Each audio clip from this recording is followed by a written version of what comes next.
Inside Folsom State Prison, America's most notorious prison, the walls were never meant to be famous. They were meant to contain.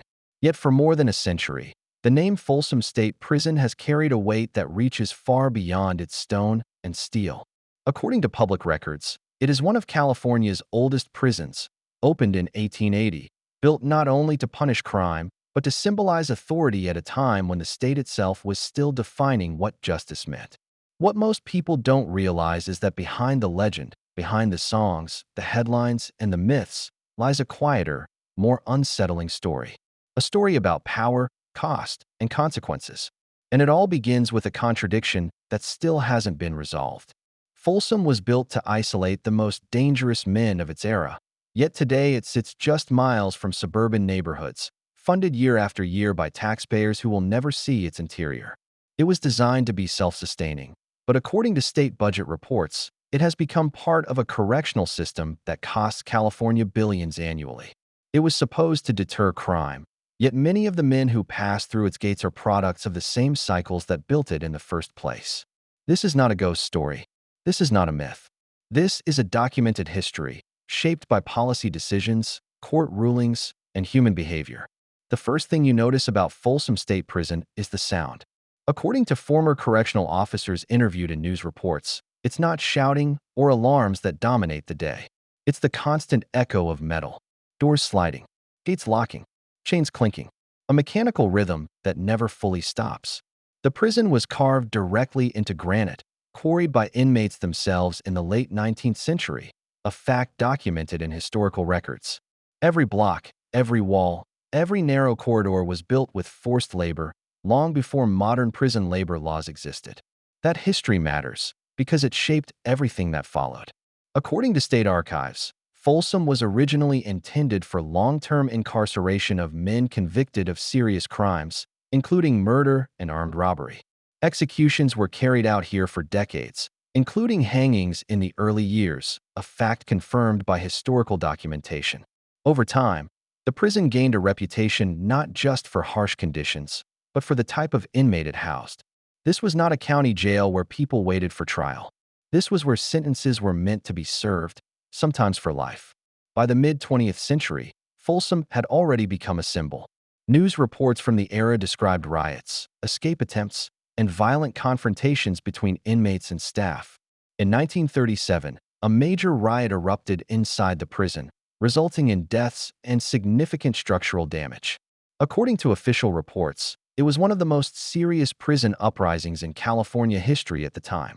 The response was swift and brutal, reinforcing Folsom's image as a place where control mattered more than rehabilitation.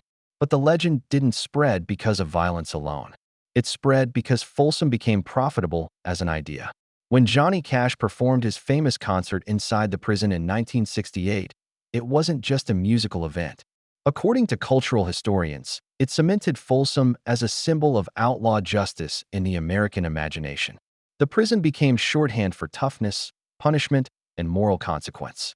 What rarely gets discussed is that behind that image, the prison system itself was changing, and not necessarily for the better. According to California Department of Corrections and Rehabilitation reports, Folsom became part of a rapidly expanding prison network during the late 20th century, driven by tough-on-crime legislation, mandatory minimums, and sentencing enhancements. These policies dramatically increased prison populations statewide. Taxpayer funding followed. New units were added. Old infrastructure was stretched beyond its original design. Folsom, built for a different era, now had to absorb modern realities. Inside the walls, life adjusted accordingly. Former inmates interviewed in investigative journalism describe a world defined by routine and hierarchy. Wake-up counts, work assignments, yard schedules, lockdowns that could arrive without warning. According to court filings related to inmate lawsuits, overcrowding became a persistent issue, contributing to tension, violence, and mental health crises. Although some details vary between accounts, the pattern remains consistent across decades of reporting. One former inmate, identified in public records under a pseudonym for privacy, described his first night at Folsom as loud in a way that never lets you rest. Not screaming, but movement, doors, footsteps, distant arguments. According to psychological studies cited in corrections research, this type of constant environmental stress can have lasting effects, especially on individuals already struggling with trauma or mental illness. And that brings us to the cost. According to California state budget documents, housing a single inmate in a high-security prison can cost tens of thousands of dollars per year. When multiplied across thousands of inmates and decades of incarceration, the numbers become staggering. Critics argue that these costs have not resulted in proportional improvements in public safety. Supporters counter that prisons like Folsom are necessary to contain individuals who pose serious risks. The debate is not theoretical. It plays out in courtrooms and legislative chambers every year. In the early 2000s, California's prison system was declared unconstitutionally overcrowded by federal courts, according to landmark rulings. Medical and mental health care inside prisons, including Folsom, were cited as dangerously inadequate. This led to federal oversight, population reduction mandates, and sweeping reforms. Folsom, as one of the state's flagship institutions, became part of that conversation whether it wanted to or not. According to public oversight reports, improvements were made in some areas. New medical protocols, updated training, changes in classification systems. But problems persisted. Aging infrastructure, staffing shortages, a population with increasingly complex needs. Folsom's granite walls, once symbols of permanence, now trapped systems that struggled to evolve. Yet despite everything, the prison continues to operate. Every year, buses arrive. Every year, men enter through the same gates that have closed behind inmates for more than a century. According to Department of Corrections data, many of them come from the same communities, the same economic backgrounds, the same cycles of disadvantage. This is not speculation. It is supported by demographic studies and sentencing data. And that raises a question that haunts the legacy of Folsom State Prison. If a prison becomes legendary, does that mean it succeeded? Or does it mean it failed so consistently that its name became unavoidable? For taxpayers, the answer is complicated. Funding Folsom means funding security, staffing, healthcare, and maintenance for a facility that few will ever see. According to audits, prison costs continue even as crime rates fluctuate. For politicians, Folsom is both a warning and a talking point. For the men inside, it is not a symbol at all. It is a place where time moves differently, measured not in days but in counts, meals, and releases that may never come. This is not a story about monsters. It is a story about systems. About decisions made decades ago that still shape lives today. About a prison built to last forever, now forced to justify its existence year after year. We will go deeper inside Folsom State Prison, into the daily power structures, the taxpayer-funded machinery that keeps it running, and the crime stories that built its reputation. Not myths, not rumors, but documented realities that continue to shape California's justice system long after the gates close for the night. According to public records and first-hand accounts published in investigative reports, most men arriving at Folsom are not escorted in chains for sensational crimes committed the night before. They arrive after months, sometimes years, moving through county jails, courtrooms, holding facilities, and transfer buses. By the time the gates finally open for them, the shock has already worn thin. What replaces it is something more dangerous: adaptation. The bus rolls through the outer perimeter early in the morning, long before the California heat sets in. The surrounding hills look calm, almost peaceful, a contradiction that has been noted by journalists who toured the facility under supervision. The prison itself rises from the granite like it always has, heavy and immovable. According to California Department of Corrections and Rehabilitation Procedures, intake begins immediately. No speeches, no explanations. The system assumes you already know where you are. Men step off the bus one by one. Names are checked against paperwork. Property is inventoried. According to court filings related to intake lawsuits, this process is meant to be efficient, not comfortable. Shoes, belts, letters, photos. Everything that connects you to the outside world is cataloged, boxed, or discarded. What you keep is what the institution allows. Former inmates interviewed by newspapers describe intake as disorienting, not because of fear, but because of silence. Orders are given quickly. Questions are discouraged. Mistakes are corrected without discussion. The message is subtle but unmistakable. Individuality ends here. Housing assignments follow classification reviews based on criminal history, behavior, and perceived risk. According to official CDCR guidelines, this system is designed to reduce violence. Critics argue it often does the opposite by grouping individuals with similar backgrounds, reinforcing existing alliances and rivalries. At Folsom, those dynamics matter. Once assigned to a housing unit, the routine becomes law. Days begin early. Counts are conducted multiple times, sometimes without warning. According to former correctional officers who spoke anonymously in news investigations, count errors are treated as serious security breaches. Inmates learn quickly to stand where they are told, look straight ahead, and wait. Movement without permission can trigger lockdowns affecting entire units. Work assignments follow. Some men clean corridors. Others work in kitchens, maintenance, or prison industries. According to state labor reports, inmates are paid minimal wages, often just cents per hour. Supporters argue this teaches discipline and responsibility. Critics argue it exploits labor while generating revenue for the state. Both claims appear repeatedly in legislative hearings. Inside Folsom, work is not just about money. It is about survival. Former inmates consistently report that staying busy reduces conflict. Idle time invites attention. Attention invites problems. According to sociologists who study prison environments, informal power structures emerge quickly in long-term facilities. These structures are not officially recognized, but they are universally understood by those inside. At Folsom, race, geography, and criminal background shape social order. This is not speculation. It is documented in court testimony, expert analysis, and inmate interviews over decades. The prison administration publicly maintains a stance of neutrality, enforcing rules against gang activity. However, multiple oversight reports acknowledge that informal affiliations still influence daily life. Violence at Folsom is not constant, but it is calculated. Unlike county jails where fights can erupt impulsively, long-term prisons operate on memory. Slights are recorded. Debts are tracked. Disrespect does not disappear. According to investigative journalism, many violent incidents occur not spontaneously, but after deliberation. This is one of the reasons Folsom has remained a high-security institution despite changes in correctional philosophy. Lockdowns punctuate this rhythm. According to public incident logs, lockdowns can be triggered by fights, contraband discoveries, or intelligence suggesting potential unrest. During lockdown, movement stops. Meals are delivered to cells. Programs are suspended. Days blur together. Mental health professionals cited in court filings have warned that prolonged lockdowns can exacerbate anxiety, depression, and aggression. The institution counters that they are necessary to restore order. Healthcare exists, but access is limited. After federal courts intervened in California's prison healthcare system, medical staffing and protocols improved on paper. According to Federal Monitor reports, conditions at Folsom showed measurable improvement over time. Yet lawsuits continue to allege delayed treatment, inadequate mental health services, and logistical failures.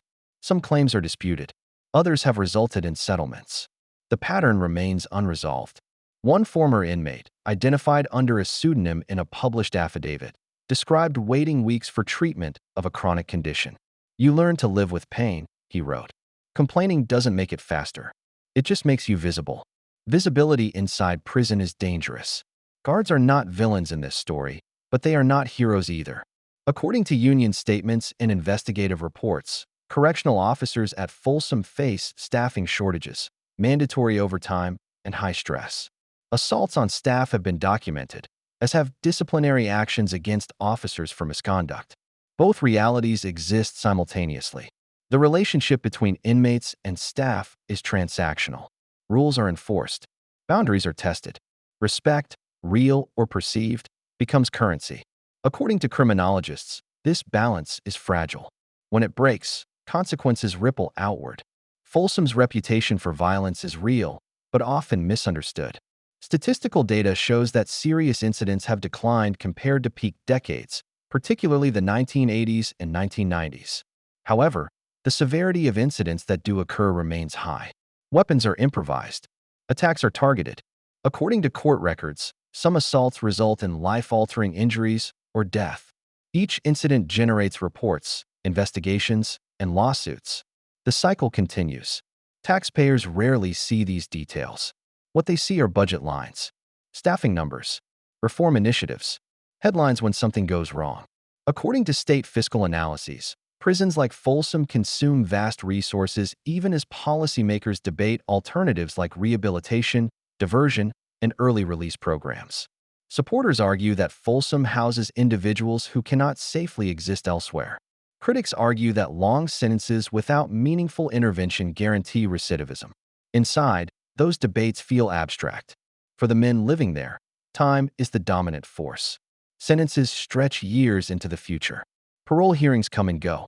According to parole board data, release is never guaranteed, even after decades of incarceration. Hope becomes conditional. Some inmates pursue education. Folsom has hosted literacy programs, vocational training, and limited college courses over the years. According to program evaluations, participants show lower recidivism rates. Yet access is limited by funding, security concerns, and space. Demand exceeds supply. Others withdraw. Isolation becomes coping. According to mental health research, long-term incarceration can produce institutionalization, a condition where individuals struggle to function outside structured environments. This effect is widely documented and frequently cited in reentry studies. Folsom, by design, reinforces structure. As years pass, the prison itself changes slowly. Repairs are made. Policies shift. Administrators rotate. But the core remains. Granite walls do not forget. They absorb decades of footsteps, arguments, silence, and routine. According to historians, Folsom's longevity is both its distinction and its burden. It carries every philosophy California has tried, from punishment to rehabilitation and back again. The legend has given way to something more unsettling than myth. A system that functions exactly as designed, even when the results are uncomfortable. A prison that does not rely on chaos to maintain control, but on repetition. And repetition is relentless. In this story, we will examine the moments when this routine fractures, when violence breaks through structure, when taxpayer-funded systems fail in ways that cannot be hidden by reports or reforms. The incidents that force Folsom back into the headlines, and what they reveal about the limits of incarceration itself. By the time the story of Folsom State Prison reaches its final act, there is no single riot, no singular catastrophe, no cinematic collapse that neatly explains its legacy. That, more than anything else, is what makes the fallout so unsettling. According to public records, court filings, and decades of investigative reporting, Folsom did not earn its reputation through one moment of failure. It earned it through endurance. The consequences of what happens inside Folsom rarely stay contained within its granite walls. They move outward slowly, through courtrooms, state budgets, families, and communities that may never see the inside of a cell, but still live with the aftershocks. This is where the story turns from daily routine to long-term reckoning. Every serious incident at Folsom generates paperwork, incident reports, internal reviews, use of force documentation, medical evaluations. According to California court records, some of these incidents evolve into lawsuits that take years to resolve. Families file wrongful death claims. Civil rights attorneys challenge conditions of confinement. Federal judges issue orders demanding reform. Each case becomes another data point in a system already under scrutiny. Yet despite repeated legal pressure, Folsom remains open. According to state oversight reports, reforms have been implemented in waves. Improved medical staffing after federal intervention. Updated use of force policies. Expanded mental health units. Increased surveillance technology. On paper, the prison of today looks significantly different from the prison of 30 years ago. But statistics alone do not tell the full story. Former inmates interviewed after release often describe a deeper, quieter cost. The psychological toll of long-term confinement in a place built to intimidate rather than rehabilitate. According to peer-reviewed studies cited in parole hearings and academic journals, prolonged exposure to high-security environments can lead to hypervigilance, emotional numbing, and difficulty reintegrating into society. These effects do not disappear at the gate. The state has acknowledged this reality indirectly. In recent years, California expanded reentry programs, transitional housing initiatives, and parole supervision resources. Lawmakers cited data showing that untreated trauma increases the likelihood of reoffending. But critics argue that these measures arrive too late, after damage has already been done. For correctional officers, the fallout is different but equally real. According to union reports and occupational health studies, staff at facilities like Folsom experience elevated rates of stress-related illness, substance abuse, and early retirement. Officers work in close proximity to violence without the luxury of emotional detachment. Every count, every escort, every locked door carries risk.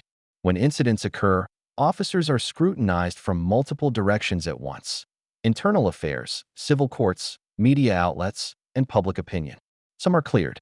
Others are disciplined. A few face criminal charges. Each outcome fuels an ongoing debate about accountability and fairness inside correctional institutions. Taxpayers, meanwhile, shoulder the financial legacy.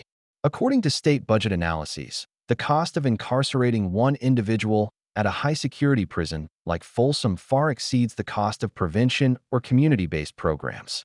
Medical care for aging inmates, many serving decades-long sentences, consumes a growing portion of corrections spending. Legal settlements add millions more.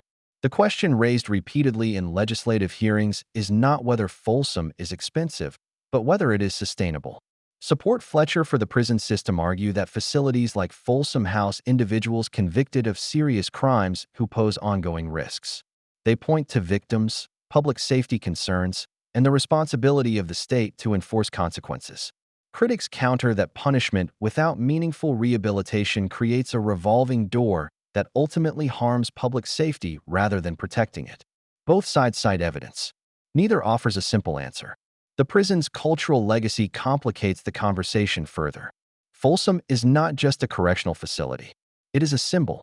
Immortalized in music, documentaries, and popular imagination, it occupies a space where myth and reality overlap. According to media scholars, this mythologizing can obscure the lived experience of incarceration, turning systemic issues into entertainment. The danger is not fascination, but oversimplification.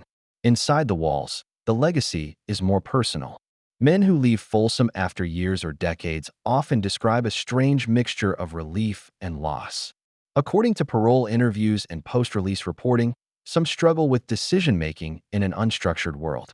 Others avoid crowds, loud noises, or authority figures. The discipline that kept them alive inside becomes a liability outside. Families bear scars too. Court filings and victim impact statements reveal cycles of separation that affect children, spouses, and parents. Generations grow up visiting loved ones through glass or across metal tables.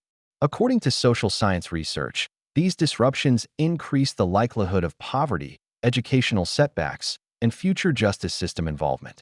This is the part of Folsom's story that rarely makes headlines. The fallout is cumulative, quiet, persistent. Despite decades of scrutiny, Folsom continues to operate because it fulfills a role the state has not yet replaced. High-security incarceration remains the default response to certain crimes. Until policy shifts fundamentally, institutions like Folsom will remain necessary, regardless of discomfort. Yet change is visible at the margins. California has reduced its prison population from historic highs. Sentencing reforms, realignment policies, and expanded parole eligibility have altered who enters facilities like Folsom and how long they stay. According to state data, the prison now houses fewer inmates than it once did. But those who remain often have the longest sentences and the most complex needs. The question of legacy is no longer just about what Folsom was. It is about what it represents moving forward. Is it a warning about the limits of punishment? A monument to public fear? A necessary institution flawed by human systems? Or all of these at once? Court rulings have forced transparency. Journalists continue to investigate. Advocates demand reform. Victims demand justice. Taxpayers demand accountability. And inside the granite walls, daily life continues much as it always has, governed by routine, rules, and time. Folsom does not end with closure. It endures. That endurance is its most unsettling legacy. Because when a system survives every attempt to change it, the question is no longer whether it works, but what it costs to keep it running. Not just in dollars, but in human lives shaped, damaged, or defined by years behind stone walls. Folsom State Prison stands today as both artifact and active institution, a reminder that history is not something we leave behind. It is something we maintain, reinforce, and fund year after year. And long after the gates close each night, the legacy continues to grow.